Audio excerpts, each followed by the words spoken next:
여러분 이케아 가구 좋아하세요? 이케아? 좋아하세요? 저는 좀 좋아하거든요. 그 깔끔하고 조립할 수 있는 그게 많잖아요. 이케아 그런 것도 있더라고요. 이케아 전문가처럼 이렇게 요거랑 요거랑 막 조합해가지고 쓰는 그런 사람들도 있더라고요. 근데 이 이케아 가구를 조립해 본 적이 있다면 아마 그 조립 굳이 해야 돼? 라고 생각하실 수도 있을 것 같아요. 해보신 분들은 알겠지만 이케아 설명서에는요 텍스트로 적힌 설명이 돼 있지 않아요. 그러니까 그림만으로 그걸 보고 맞춰서 넣어서 해야지 되거든요. 그러니까 뭐 쉬운 것 같은데 좀 뭐 설명이 안 돼 있으니까 내가 막 이것저것 해보면서 맞춰봐야 되는 그런 것들이죠. 근데 때때로 그림이다 보니까 순서를 건너갈 때도 있어요. 뭐 1번 뭐 이렇게 하지만 순서를 건너갈 때도 있어요. 근데 재밌는 건 진짜 아주 작은 단계일지라도 그 순서를 건너뛰면요 완성이 안 돼요. 근데 완성이 되잖아요. 그럼 뭔가 문제가 있는 거야. 어떤 문제? 힘으로 했다거나 그래서 끝에 뭔가 빠스라져 있거나 그러니까 힘으로 넣어서 뭔가 이렇게 껴맞춘 거지 그게 원래 의도한 대로 완성된 건 아닐 거예요. 저희 그 이케아 지금 의자 중에 한두 개가 그런 게 있어. 뭐가 안 맞아. 그래 그리고 저의 제 목양실에 컴퓨터 책상 있잖아요. 그것도 제가 2번 해체했다가 다시 넣었어요. 서랍이 안 나오는 거야. 지금도 잘 안 나와서 몇 번 뺐더니 나갔어요. 그래가지고 좀 이상해. 질서라는 것이 이것과 같다라는 거예요. 우리 삶에도 질서가 필요합니다. 루틴, 라이프 스타일, 뭐 여러 가지의 용어로 우리가 질서라는 것을 표현을 하죠. 그만큼 질서가 우리 삶에 너무 중요하다는 거예요. 모두가 이 질서라는 것을 잘 지켜야 한다는 것도 알고 있고 그 중의적인 여러 가지 표현 가운데 나에게 적용했을 때도 내 삶에 질서 있게 루틴, 습관 어떠한 것들을 안에서 잘 지키고 살아야 된다는 건 모두가 알고 있다는 얘기예요. 그럼에도 불구하고 우리 삶의 질서가 자주 무너져 있는 것을 우리는 보게 된다는 것입니다. 하루를 어떻게 살아야 할지 또 무엇을 먼저 해야 할지 몰라서 그냥 흘러가는 대로 살아갈 때가 생각보다 많다라는 거예요. 그렇게 살다 보면요 어느 날 문득 깨닫습니다. 11월 24일이 되었구나. 그래서 오늘 같은 이제 연말이 이제 벌써 다가왔구나 이렇게 깨닫게 되는 거죠. 연말이 되면요 한 해를 정리해야 할 일들로 가득합니다. 일 정리해야죠. 관계 또 그동안 못했던 관계 또는 친밀했던 관계 등등 뭐 회사 관계 뭐 등등 정말 모든 것들로 채워야 할 잘 마무리하고 잘 시작하고 싶은 그 마음 때문에 그 연말에 가득가득 찬 스케줄로 가득합니다. 특히 바쁜 이 연말에는요 질서를 지키는 이 힘 이게 더 약해지는 것 같아요. 여러분 질서가 무너지면요 방향을 잃게 됩니다. 순서 하나만 건너뛰어도 완성할 수 없었던 이케아 가구처럼 우리 삶 또한 하나님과 나와의 관계라는 본질적인 질서가 무너지면 다른 모든 것도 방향을 잃고 헤매게 된다는 거예요. 오늘 본문은요 바로 이 질서에 관한 이야기입니다. 특별히 예수님께서 예수님의 공생의 이 사역에 시작하는 이 초기에 삶의 질서를 어떻게 세우셨는지 이 질서가 어떻게 삶의 방향을 결정하였고 움직여 가셨는지 그것을 잘 설명하고 있는 본문이에요. 예수님을 통해 전해지는 은혜의 질서를 통해서 우리의 삶 또한 은혜의 질서로 잘 세워지기를 축복합니다. 오늘 본문은 보면요 예수님의 하루가요 너무너무 길다라는 것을 우리는 알 수 있어요. 때가 언제예요? 해가 지자. 해가 졌어요. 그랬더니 어떻게 됐대요? 온 동네 사람들이 모였대요. 예수님이 계신 문 앞으로 모였대요. 어떤 사람들이 모였어요? 병든 사람, 귀신 들린 사람, 수많은 사람들이 예수님 계신 곳으로 모여들었대요. 더 놀라운 건요 예수님의 하루가 해가 진 다음 이런 일이 시작된 게 아니라는 거예요. 해가 진 그날은요 안식일이었거든요. 해가 진 다음에 모인 이유는요 안식일이었으니까. 안식일에는 움직일 수가 없거든요. 노동을 할 수 없거든요. 그러니까 해가 지자 사람들이 몰려든 거예요. 근데 그때만 몰려든 거냐? 그건 아니라는 거예요. 예수님께서 안식일에 회당에 갔습니다. 그리고 가르치십니다. 그리고 회당 안에서 귀신 들린 자를 고쳐주셨어요. 근데 여기서 끝이 아니에요. 시몬의 장모 집으로 가서 열병까지 고쳐주세요. 요즘 회사 CEO들 여러분 아시는지 모르겠지만 스케줄이 진짜 엄청 바쁘잖아요. 거의 뭐 10분 단위, 30분 단위로 막 움직이시거든요. 예수님이 진짜 CEO 같아. 정말 막 끝났더니 제자들이 우리 장모님이 열이 있어서 예수님 가셔야 되겠습니다. 그랬더니 예수님 모시고 장모님 집에 간 거예요. 그리고 열병 내려주고 자 다음은 어디냐 이렇게 하신 거예요. 이렇게 생각해 보면 너무 웃긴 거예요. 엄청 바쁘셨다는 얘기예요.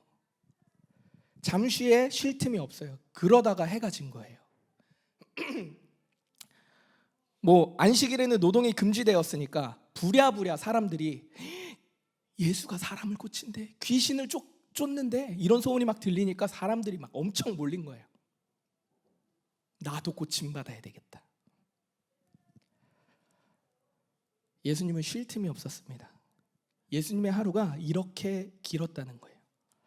종일 쉬지 않고 일하셨던 예수님. 여러분, 이 예수님의 마음이 어떠하셨을까요? 너무 바쁘다. 너무 지친다. 이렇게 하셨을까요? 성경은 그렇게 얘기하지 않아서 모르겠지만 육신을 입은 예수님, 그러나 동시에 신성을 가진 예수님이었기 때문에 육신적으로 엄청 피곤하셨을 거예요. 근데 그럼에도 불구하고 35절 말씀입니다. 새벽 아직도 밝기 전에 예수께서 일어나 나가 한적한 곳으로 가사 거기서 기도하시더니, 예수님께서는 안식일 아침부터 저녁까지 온종일 수고하였음에도 다음날 새벽 한적한 곳을 찾아서 나섰대요. 새벽 아직 밝기 전이기 때문에, 새벽인데 아직 밝기 전이래요. 그러니까 우리 푸르스름한 새벽 아시죠? 그 새벽보다 앞인 거예요. 그러면 어떤 새벽이에요? 어두컴컴한 새벽.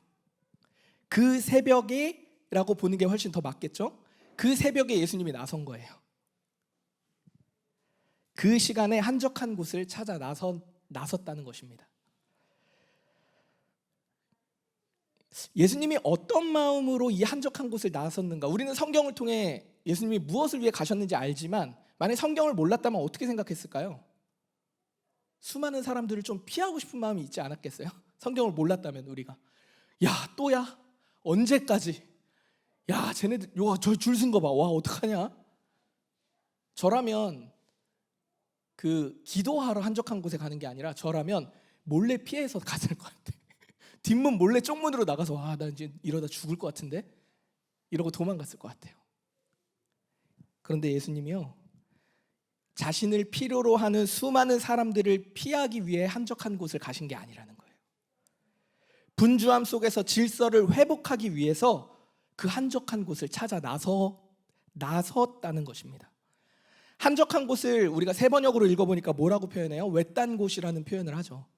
또 이 한적한 곳이라는 그 원어적인 의미가 담고 있는 건 단순히 조용한 의미, 이것을 의미하는 게 아니고, 수많은 사람들의 소리, 사람들의 요구와 기대를 완전히 분리된 상태, 그리고 하나님께만 집중된 그 상황, 이 모든 것을 포함하는 의미를 얘기하는 거예요.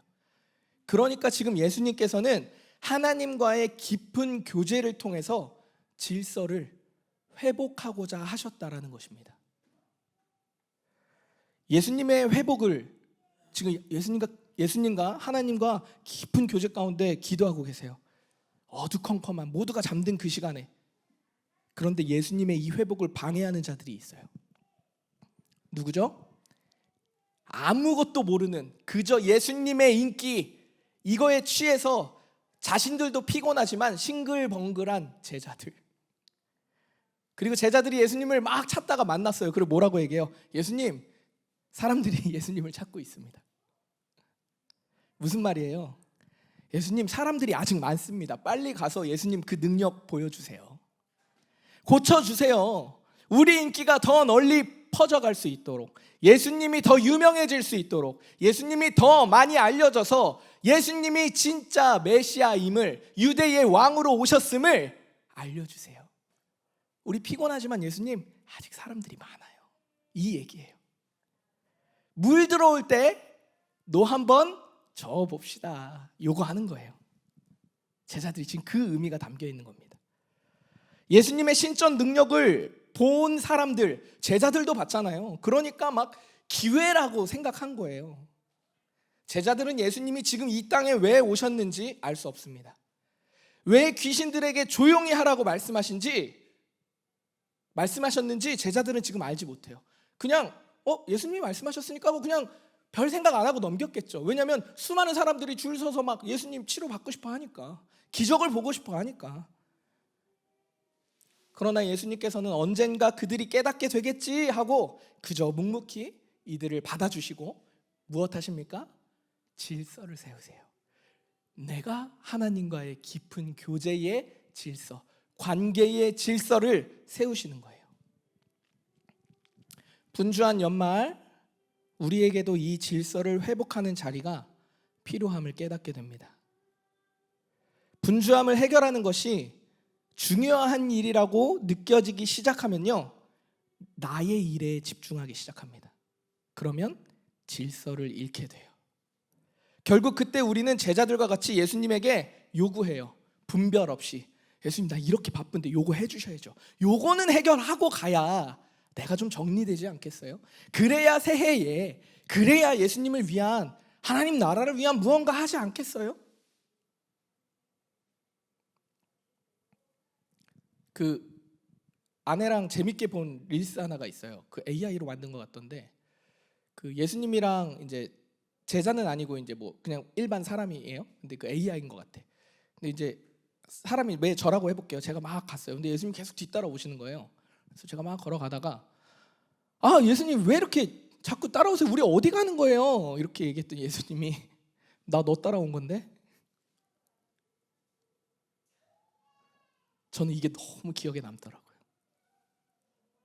내가 가고 싶은 대로 다 가면서 예수님 도와달라 하는 거예요. 지금 제자들이 그걸 요구하고 있는 겁니다. 지금 무엇이 중요한지, 내 하루에 무엇을 우선순위로 삼아야 할지 모르고 살아간다는 거예요.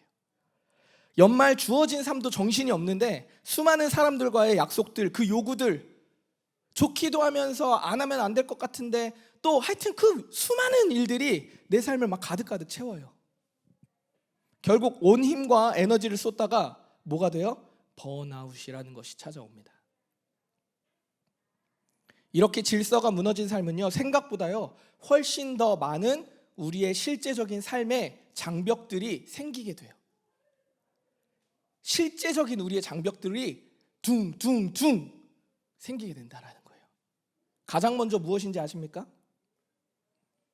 하나님 앞에 머물러야 하는 이 예배가요, 내 선택지 안에 들어오게 돼요. 하나님 앞에 머무는 자리를 만드는 능력이요, 힘을 잃어버립니다. 내 힘으로 모든 것을 감당하는 것에 익숙하니까 하나님이 어떠한 분인지 잊어버려요. 당연히 하나님을 신뢰하기보다는 지금 나의 열심을 의지하게 돼요. 실제로 삶의 예배를 강조하지만 실제로 내 삶을 뜯어보면요, 방향과 질서는 모호한 상태로 그냥 살아가고 있어요. 하나님 앞에 머무는 자리가 사라질 때 우리의 삶의 질서는 무너지고 삶의 방향도 흐려지게 된다는 것입니다. 예수님께서 기도를 마치셨어요. 제자들의 압박 아닌 압박에 예수님이 대답을 하십니다. 다른 마을로 가자. 내가 이를 위해 왔노라. 예수님의 이 말씀은요, 예수님의 정체성과 사명이 모두 담긴 의미 있는 말씀이에요. 더 이상 사람의 기대로, 수많은 사람들이 나를 요구하고 나에게 기대를 걸고 있지만 그 기대대로 움직이지 않겠다라는 거예요. 수많은 사람들이 찾는 그 자리로 가지 않겠다라는 거예요. 내가 원래 하나님이 나를 보내신 이유, 부르신 이유, 그 정체성과 사명이 나에게 있다는 걸 알기 때문에 하나님께서 보내신, 부르신 자리로 향하겠다는 그 뜻을 제자들에게 말씀하신 거예요. 여러분, 오늘 이 말씀을 통해서 우리는 우리 자신에게, 스스로에게 질문해 봐야 합니다. 나는 내 삶에서 어떤 소리에 반응하면서 움직이고 있는가?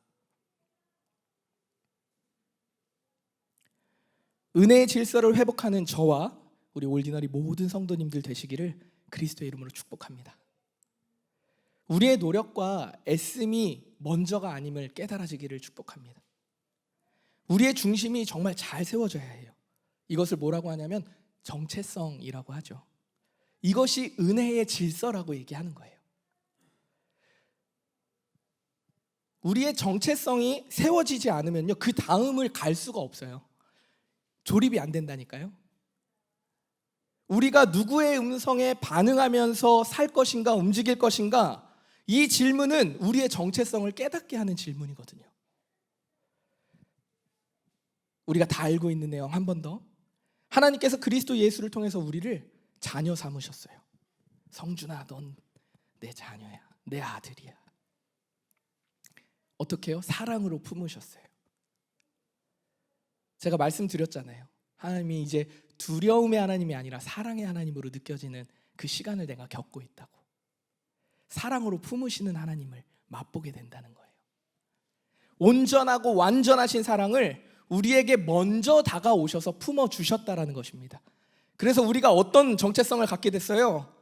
죄인의 정체성이 아니라는 거예요. 하나님의 아들이 되었고 딸이 되었다라는 거예요. 이제 가족이 되었다라는 것입니다. 할렐루야, 아멘. 여러분, 그렇다면 우리 누구의 말씀을 따라 살아가야 되겠어요? 이 질문에 하나님의 말씀을 따라 살아가야지요 라고 대답할 수 있다면 우리가 얼마나 큰 복을 누리고 있는지 깨닫게 될 것입니다. 여러분, 하나님의 말씀을 따라 살아간다면 우리가 하나님 앞에 머물면서 질서를 회복하고 방향을 새롭게 세우는 모든 것은 우리 삶에 실패했기 때문에 그걸 가지고 가서 드리는 고백이 아니라는 거예요. 오히려 하나님의 정체성을 깨달은 우리가 하나님 앞에 가서 질서를 회복하고 다시 삶의 방향을 새롭게 세우자 애쓰는 그 여정, 예배, 기도, 그뿐 아니라 삶의 모든 하나님 앞에 간구하는 모든 것들은 실패의 고백이 아니라 간구의 고백을 넘어서 우리가 하나님께 받은 은혜의 응답으로서 반응한 거예요. 그 자체로서 충분히 은혜가 있다라는 것입니다. 이해되세요? 이게 은혜의 질서로 세워진다는 것입니다. 누구의 말씀을 따라 살아야겠습니까? 하나님의 말씀이죠. 그럼 내 정체성이 확인이 됐어요. 하나님의 자녀된 사람이 하나님 앞에 예배하고 와서 하나님, 나 이게 너무 힘들었어요. 나 너무 분주한데 그래도 나에겐 힘이 없어요 라고 얘기할 수 있다는 건 실패의 고백이 아니라 하나님의 아들임을 인정하고 드려지는 감사의 고백이자 간구의 고백이자 은혜의 고백이기 때문에 은혜의 시간이라는 거예요. 이게 달라진 삶의 패턴입니다. 이게 영적인 삶의 결과예요. 사랑하는 올디너리 성도 여러분, 이 은혜의 질서로 삶의 방향을 다시 세워가기를 축복합니다. 부족하죠, 연약하죠. 그런데 와서 눈물 흘리고 회개할 수 있어요. 여러분, 하나님 앞에 반응하는 거 크게 세 가지 있다 그랬어요. 찬양, 기도, 또 뭐 있어요?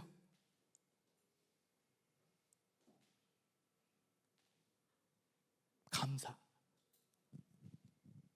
우리가 하나님 앞에 반응할 수 있는 게 감사하는 것, 찬양하는 것, 기도하는 것.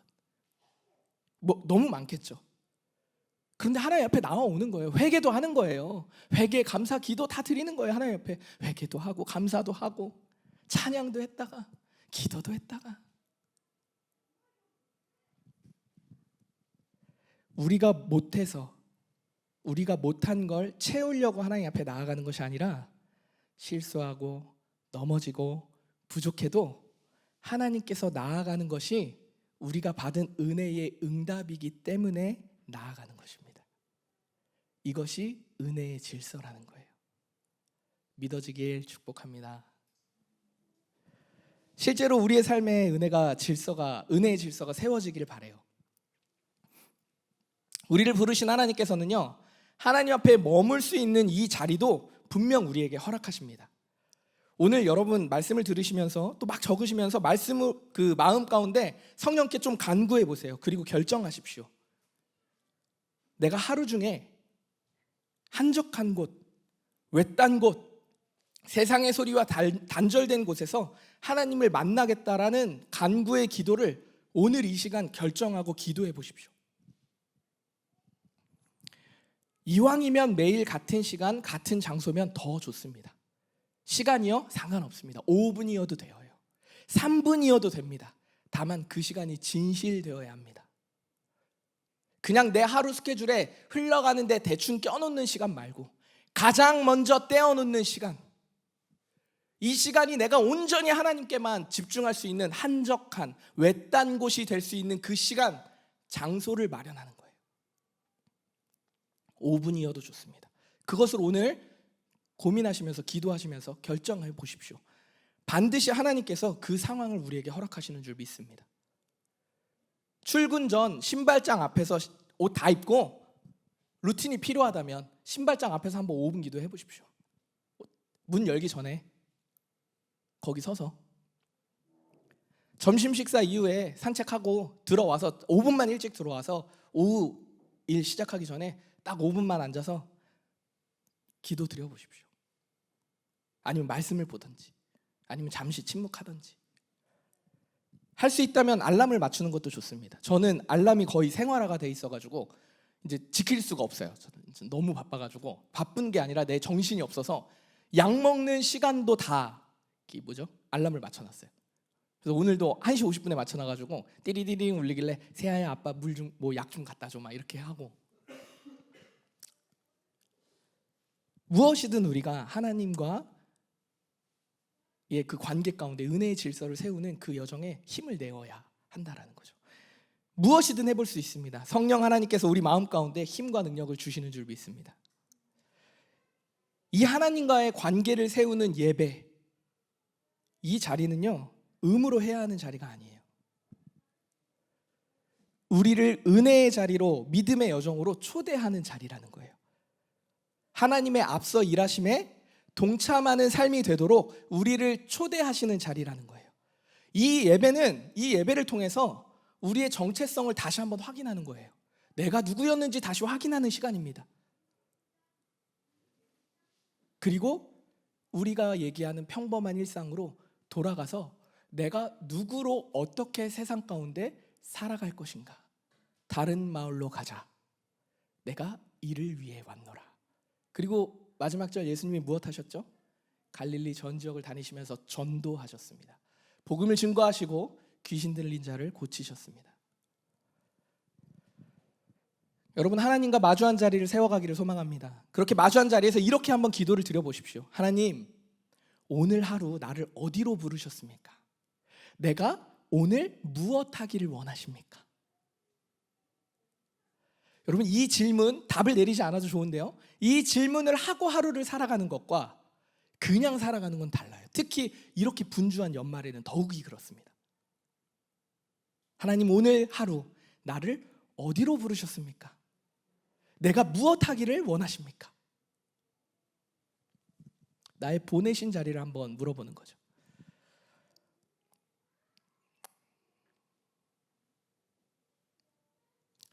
놀라운 것이 있는데요, 이 부르심의 삶을요 계속 깊이 누리게 되면요, 우리가 꽉 잡고 있었던, 이제 살다 보면 내가 무엇을 잡고 있었는지 모르고 살다가 나이가 들어가고 또 하나님이 그 삶 가운데 역사하심을 계속해서 보게 되면 어느 날 문득 내가 무엇을 잡고 있었는지가 좀 깨닫게 되더라고요. 그러면 이 부르심의 삶을 깊이 있게 경험하다 보면 내가 무엇을 붙잡고 있었지, 내가 붙잡고 있었던 걸 발견하게 돼요. 근데 예전에는 이걸 놓기가 어려웠거든요.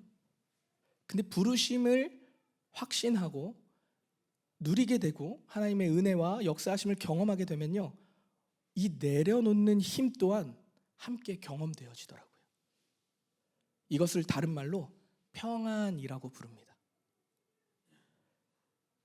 올디너리 우리 모든 성도님들의 삶이 하나님이 주시는 평안으로 가득하기를 축복합니다. 말씀을 정리하겠습니다. 은혜의 질서가 세워지고요, 삶의 방향이 분명하게 세워지면요, 우리 삶의 감사가 깊어집니다. 하나님 이거 주셔서 감사하고요, 이게 아니라 하나님 내 삶의 인도하심에 감사를 드립니다. 이런 고백이 나온다는 거예요. 은혜의 질서가 세워지고 삶의 방향이 분명하게 세워지면요, 공동체로 모여서 드려지는 이 예배와 우리가 흩어져서 그 정체성을 가지고 살아내는 우리의 삶의 모습에서도 더욱 힘을 얻게 됩니다. 공동체 안에 누려지는 이 사랑도요, 깊어질 뿐 아니라 오래 갑니다. 왜요? 무엇 때문에, 무엇이 있어서 사랑이 경험된 게 아니니까. 그래서 깊어져요. 오래 갑니다. 그런데 방향이 흐트러진 삶에서 드려지는 예배와 감사는요, 때때로 형식적인 고백이 되더라고요. 예수님께서 한적한 곳으로 나아가서 하나님께 나아가서 정체성과 부르심을 확인하셨어요. 오늘 말씀을 통해 우리는 그것을 확인했습니다. 그리고 그 방향대로 가셨어요. 묵묵히. 그리고 때에 따라 계속해서 한적한 곳을 찾으셨습니다. 그리고 아시죠? 마지막 예수님의 기도가 어떠하였습니까? 주님, 내 뜻대로 하지 마시옵고 주의 뜻대로 하시옵소서. 이 고백이 우리의 고백이 되어지기를 그리스도의 이름으로 축복합니다. 묵묵히 걸어가신 그 부르심의 길을 따라 걸어가셨다라는 거예요. 방향이 흐트러지지 않았습니다. 여러분, 오늘 말씀처럼 우리가 함께 모여서 드리는 이 예배는요, 우리의 정체성과 방향을 다시 선언하는 자리예요. 누구에게요? 하나님에게. 하나님, 내가 여기 있습니다. 내가 하나님의 아들입니다. 내가 하나님의 딸입니다. 내가 주님의 뜻 안에서 살아가고 있습니다. 오늘 이 교회 문을, 이 공동체를 다시 흩어지는 그 삶의 자리에서 내가 다시 하나님의 자녀로 살아갑니다. 그곳에도 하나님이 계심을 믿습니다. 그렇게 고백하면서 이 예배는 우리의 정체성을 회복하는 자리라는 거예요. 여기서 정체성을 세웠어요. 방향을 세웠어요. 그러면 평범한 일상으로 작은 한 걸음을 내딛어서 우리의 방향성의 결과들이 어떻게 일어나는지 보는 거예요. 그게 평범한 일상에 특별한 하나님의 은혜를 경험하는 것이라는 겁니다. 우리의 정체성과 방향이 잘 세워진 일상을 뭐라고 부르냐면 삶의 예배. 그냥 일상에서 기도 열심히 하고 말씀 잘 보고 이게 삶의 예배가 아니고, 하나님을 사랑하고 하나님의 말씀이 선포되어지고 그 말씀 앞에 공동체가 모여 사랑을 나누고, 그리고 그 공동체를 통하여 각자의 일상의 삶으로 흩어져서 그 삶의 모양대로 살아내는 것, 이것을 통해서 삶의 예배, 그리고 서로 사랑의 모습이 나타난다는 것입니다. 우리 사랑하는 성도 여러분, 우리 여기서 함께 모여서 예배를 드릴 수 있는 것도요, 정말 은혜예요. 여러분이 오늘 이 자리에 나온 것도 은혜입니다. 진짜 은혜예요. 제가 오늘 여기에 온 것도 은혜입니다. 공동체 안에서, 올디너리라는 이름 안에서 서로를 격려할 수 있는 것도요, 은혜입니다. 평범한 일상에서 하나님의 부르심을 기억하는 것 또한 은혜고요, 기억하지 못했다가 내내 잊고 살다가 아차 하고 찔리는 마음 가지고 주님 어떡하죠 하는 것도 은혜예요. 내가 반응하고 있잖아요. 우리의 모든 삶은요, 하나님의 은혜로만 하나 되어질 수 있다는 거예요.